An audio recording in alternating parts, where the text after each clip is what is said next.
आप पहुंचा नहीं रहे। मैं बड़ा स्पष्ट कर रहा हूं, अब पहला दिन से सुदेश महतो के किसी वॉइस में कोई फ़र्क नहीं पड़ा है, कभी भी कोई अंतर नहीं देखे होंगे, चाहे वो 2010 में हो में हो। मैं जब जो साल से 20 साल से मैं सक्रिय राजनीति में हूँ, सरकार में नहीं, सक्रिय राजनीति में हूँ। मैं एक दल का नेतृत्व कर रहा हूँ, कभी भी स्थानीय नीति को लेकर, स्थानीय लोगों के बाद नियोजन को लेकर, राज्य के वो सारे ज्वलंत विषय जिसकी आवश्यकता का मुझे बोध है, मैं उस संदर्भ में हमेशा मेरा बड़ा स्पष्ट रहा है और एक नीति पर हम लोग चल रहे हैं और उसी नीति को आगे बढ़ाने की कोशिश कर रहे हैं। बीजेपी को कहेंगे आपके साथ आए इस मुद्दे पे? आपने कभी सुना होगा कि उन्होंने इसका विरोध किया? नहीं, खुल गए तो नहीं नहीं, वो उनके पार्टी का अपना ये हो सकता है, किनके सहयोग करने से, जैसे भारतीय जनता पार्टी के साथ जो संबंध कर रहे हैं उसी तरह कांग्रेस का भी संबंध है। कांग्रेस कितना आगे बढ़ के बात कर रही है, राजद कितना आगे बढ़ के बात कर रही है, कभी पूछा आपने उनको? ये प्रश्न उनके लिए हो सकता है। मेरा स्टैंड स्पष्ट है सारना कोर्ट को लेकर, हम उसके पक्षधर हैं और हम लगातार, मेरे विधायक आज अभी नहीं रहे, आदरणीय कमल किशोर भगत जी हाउस के अंदर मुखर होकर इस विषय को सर्वप्रथम, जब ये लोग आगे नहीं आए थे, जब झारखंड मुक्ति मोर्चा के दल के लोग भी इस विषय में आगे नहीं आए थे, तब से हमारी पार्टी आगे बढ़कर इस पे पहल कर रही है और हम लोग इस पे बात कर रहे हैं और जानकारियां थोड़ा कम रखते हैं। आपको ये पता होना है कि इस विषय पर 1932 को लेकर हमारी सरकार के खिलाफ में सड़क पर हम उतरे हैं, ये भी दिखाई देना चाहिए। हमारे सरकार के प्रतिनिधि हमारी सरकार के खिलाफ में हम लोग गवर्नर हाउस तक गए, ये भी देना चाहिए। हमने सरकार को लिखित रूप से, आज तक प्रदेश में किसी दल ने, अगर ऐसा संभव है तो ये प्रश्न बनाइए और पूछिए कि लिखित रूप से किसी दल ने अभी तक, चाहे वो ऑल पार्टी मीटिंग हो या किसी भी प्लेटफॉर्म में आकर स्थानीय नीति कैसी हो, जब सरकार ने ये कहा कि नीति पर राज्य की पार्टियां अपना प्रस्ताव दो, अकेला सिंगल पार्टी हमारा है जिसने अपना प्रस्ताव को लिखित रूप से बनाया।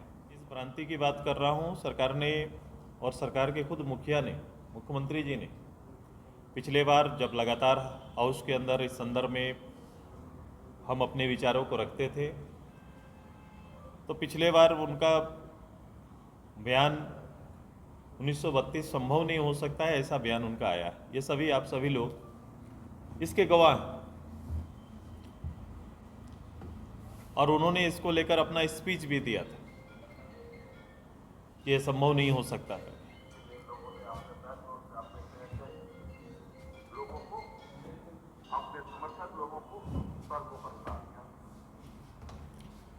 उसके फुटेज है, उसके अखबार के कतरन भी हैं कि उन्होंने कहा कि भाई स्थानीय नीति नहीं बन सकती।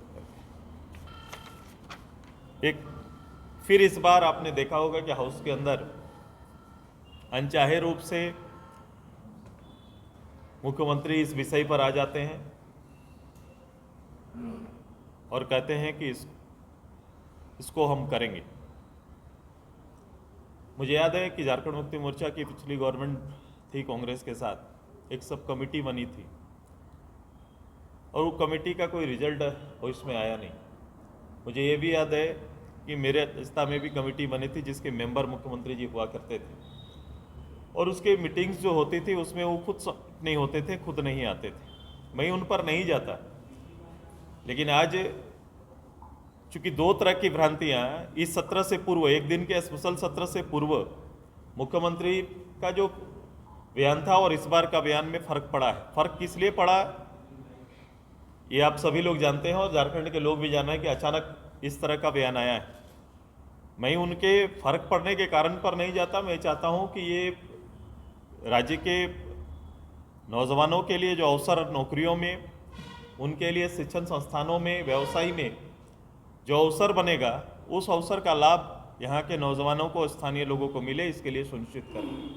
स्थानीय नीति खतियन का आधार हो, चूँकि अलग अलग समय पर अलग अलग जगहों पर सर्वे का काम हुआ है, लेकिन अंतिम सर्वे तक 1932 से लेकर 64 या उसके बाद भी हुए हैं। हम लोग ने यही कहा है कि 32 उसका मूल आधार बने और जिस प्रदेश में उसके बाद भी हुआ है उनको भी आधार बनाए।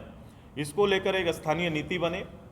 सरकार जल्द से जल्द, सरकार जो हाउस में चर्चा की है, बात की है, मुख्यमंत्री का हाउस में बोलना, वो सरकार का निर्णय माना जाता है, सरकार का संदेश माना जाता है।